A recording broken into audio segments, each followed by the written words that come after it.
이 풀떼기는 19세기 유럽에서 화류계의 냄새로 불렸다고 합니다. 그 시절 유럽의 밤거리를 관능과 퇴폐 그리고 유혹으로 물들였던 향기. 하지만 이 풀 한 줌은 원래 벌레 퇴치용 식물이었다고 하죠. 오늘은 패출리에 얽힌 향기로운 이야기를 해보고자 합니다. 센생이 향기연구소 패출리 편 같이 가실게요. 햇살 아래 우겨진 정글, 비가 스친 흙냄새, 그리고 직물 틈에 스며든 한 줌의 향기. 이 풀떼기는 동남아시아에서 자라났지만 진짜 이야기는 인도에서 시작됩니다. 인도에서는 오래전부터 고급 비단이나 캐시미어 쇼를 보관할 때 천 사이사이에 이 잎을 끼워 넣는 풍습이 있었습니다. 그 이유는 단순했어요. 좀벌레가 천을 갉아먹는 걸 막기 위해서였죠. 그런데 시간이 지나면서 이 향기는 단순한 방충제 이상의 역할을 하게 됩니다. 패출리 향은 원단 깊숙이 스며들었고, 그렇게 향기를 품은 비단, 천, 숄들은 인도의 시장을 거쳐 낙타와 배를 타고 실크로드를 따라 서쪽으로 이동합니다. 땀냄새와 모래바람 사이로도 지워지지 않던 그 짙은 향기는 유럽 상류층의 코끝을 건드리기 시작했죠. 그들에게 이 냄새는 낯설고도 매혹적인 것이었다고 합니다. 어디서도 맡아본 적 없는 이국의 냄새. 단번에 이건 멀리서 온 귀한 물건이구나 라는 인상을 남겼고, 얼마 지나지 않아 이 향이 난다면 진짜 인도에서 온 비단이다 라는 인식이 퍼지기 시작했다고 합니다. 당시 유럽 상류층은 유럽 밖 세계에 대한 동경과 환상을 품고 있었는데, 특히 동양이라 불리던 공간은 그림으로만, 이야기로만 접하던 신비로운 영역이었죠. 그들이 직접 가볼 수는 없었기에 동양에서 온 물건은 단순한 수입품을 넘어서 꿈꾸던 세계의 조각, 자신의 품격을 드러내는 문화적 증표처럼 여겨졌습니다. 게다가 무역이 활발해지며 모조품도 늘어나던 시기였기 때문에 향기로 진품 여부를 가려낼 수 있다는 건 아주 강력한 신뢰 요소였던 거죠. 그렇게 패출리의 향은 단순한 풀잎의 냄새를 넘어 정품의 증거가 되었고, 고급스러운 동양의 미감을 상징하는 향기가 되었고, 나아가 유럽 상류층이 경쟁하듯 찾는 취향의 상징이 되었습니다. 그리고 이 향기의 진심이었던 대표적인 인물이 있었죠. 바로 프랑스 황제 나폴레옹 3세의 아내 유제니 황후. 그녀는 패션과 문화를 이끌던 당대의 아이콘이었고, 이 패출리 향을 누구보다 사랑했다고 합니다. 그녀가 애용한 숄과 의복, 그 주위에 은은히 감돌던 패출리 향기는 곧 유럽 귀족 여성들의 새로운 로망이 되었고, 패출리는 더 이상 벌레 쫓는 냄새가 아닌 귀족의 향기로 자리 잡게 됩니다. 패출리는 그렇게 실크와 함께 유럽 사회 속에 스며들어 부와 교양을 가진 이들의 후각적 언어가 되었던 거죠. 19세기가 깊어질수록 패출리는 점차 다른 무대에서 새로운 이야기를 만들어 갑니다. 한때 유럽 상류층의 기품과 정통성을 상징하던 그 향기는 이제 밤의 공기 속으로 천천히 스며들기 시작하죠. 특히 파리 몽마르트의 밤거리, 화류계의 공간 속에서 패출리는 더 이상 고급 실크를 감싸는 향이 아니게 되었습니다. 피부 위에서 강렬하게 피어오르는 관능적인 향기, 그리고 무엇보다 다른 냄새를 덮고 기억에 각인되는 잔향. 그 특성 덕분에 패출리는 밤문화의 상징적인 향으로 자리 잡게 됩니다. 그렇게 패출리는 시간이 지남에 따라 황후의 향기에서 밤의 향기로, 전혀 다른 세계 속에서 전혀 다른 방식으로 빛나기 시작했습니다.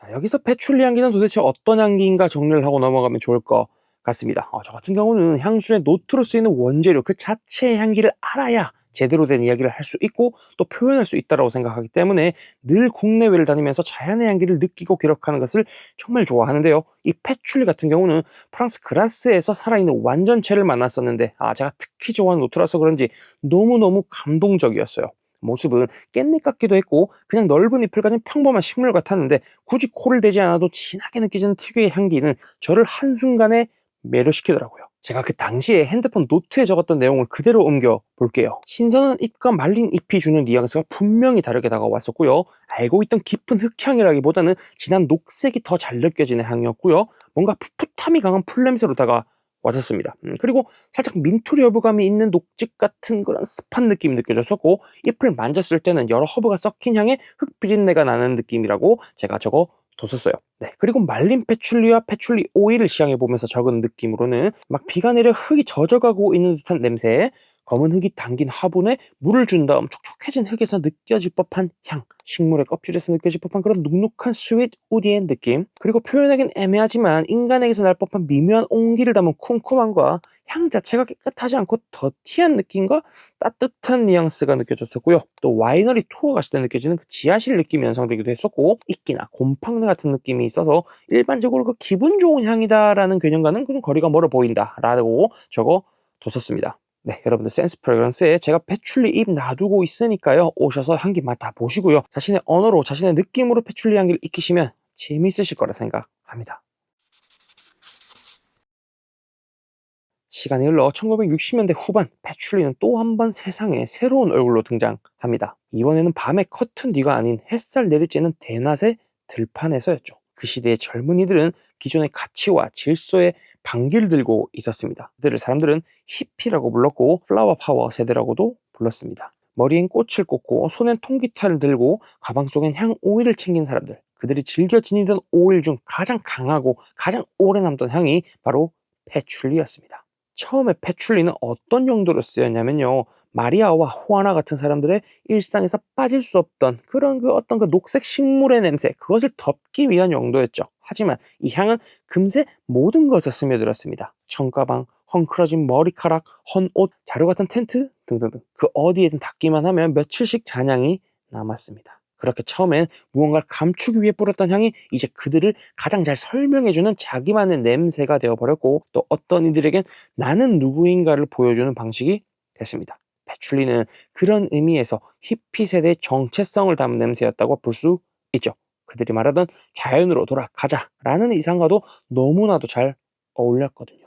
네, 당시 시판 향수들은 대부분 화학적 향료들로 가득했습니다. 합성 머스크, 알데하이드, 플로랄 부켓 등등등. 샤넬 넘버 5 같은 향기가 대표적이었죠.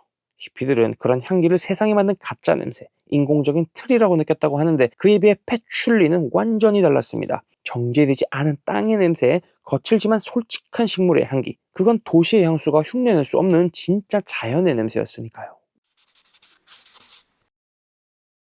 오늘날 패출리는 다시 조명을 받고 있습니다. 분별 증류 기술이 발전하면서 이 향은 더 이상 거칠거나 무겁지 않게 훨씬 더 정교하고 투명하게 다듬어졌죠. 조향사들은 패출리 안에서 흙, 나무, 초콜릿, 이끼, 코코아 같은 복잡하고도 따뜻한 질감을 꺼내고 있거든요. 예전처럼 향 전체를 뒤덮는 강한 존재감이 아니라 잔잔하게 깔리며 다른 재료들을 하나로 묶어주는 깊이의 역할을 하게 된 겁니다. 또 최근에는 클린 패출리라는 정제된 형태도 등장했어요. 묵직한 흙내음을 그대로 남기되 자칫 투박하게 느껴질 수 있는 거친 톤은 깔끔하게 걷어낸 말 그대로 현대적인 감각으로 다듬어진 패출리죠. 물론 한국 시장에선 여전히 패출리 향이 전면에 드러난 향수보다는 좀 가볍고 깨끗한 향이 더 인기가 있습니다. 하지만 실은 수많은 향수 속 깊은 레이어 안에 패출리는 여전히 계속 조용히 존재하고 있습니다. 그 향은 전체 구조를 지탱하고 눈에 띄지 않는 곳에서 향기의 깊이를 만들어주는 보이지 않는 중심축 같은 역할을 하고